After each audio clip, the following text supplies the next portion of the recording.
prescription medicines were found in his blood.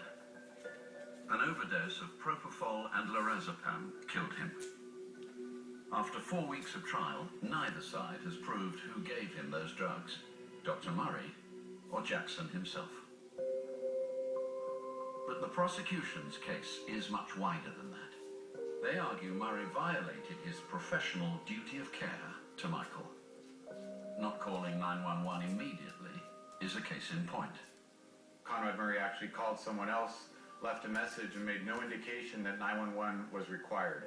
I almost don't know what to say. That is so completely and utterly inexcusable.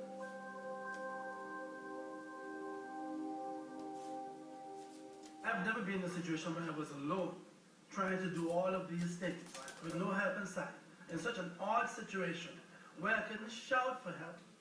I didn't have a phone there to call for help, and the only one phone access I had was Michael Mayer, who was his head of security, right? As a cardiologist, what did I need to do? I am not a lay person, I'm trained.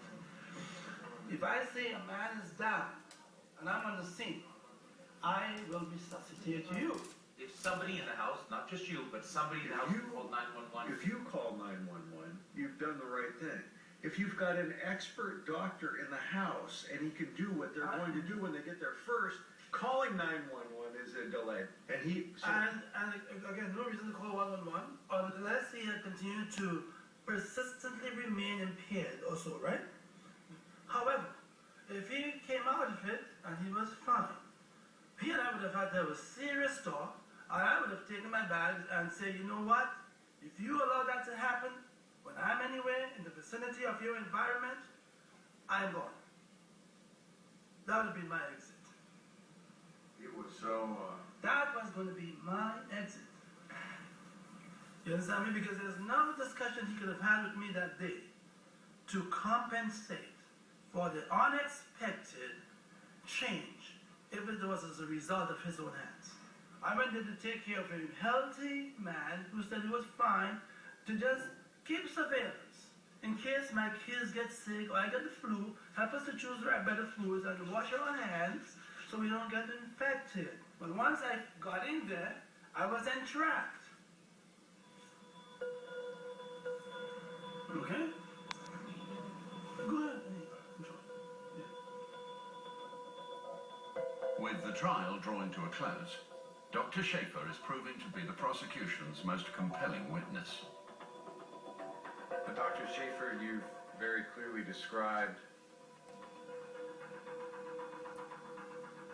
17 egregious violations of the standard of care.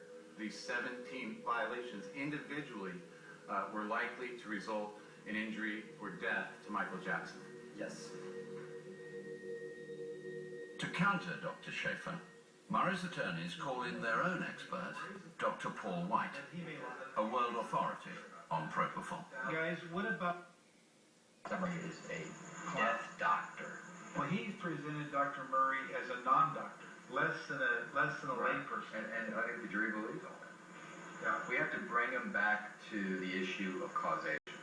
You got to get it to be a cardiac arrest that starts this thing. Otherwise, you lose mathematically. Do you really honestly think that during cross-examination of Schaefer, he's going to admit that it's a cardiac arrest? So we're going to have that argument, that conversation. No, I think he's got to admit he doesn't know because he has never studied the effects And of as soon as I ask him, isn't it true you don't know, he's going to say, I do know, and here's why I know. Here's this, and this. And we're not going to do that. We're not going to get into science with this guy. That's what we are scientists for. No. Well, I'm not going to argue with you about methodology, Mike. I'll keep my mouth shut. I'm not going to have an argument with the guy on the science. No. You. I'm not going to do it, Mike. You want to spend 3 hours doing that? Go ahead. No. You don't see the issue. Gotcha. He's got it all mapped out for you, and you're missing it. See you guys tomorrow.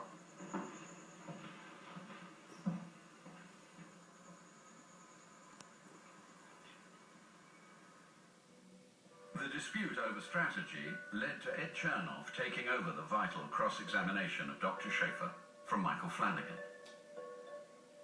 one of the things that you were asked your opinion about, that you testified to yesterday, were the actual IV setup, infusion, how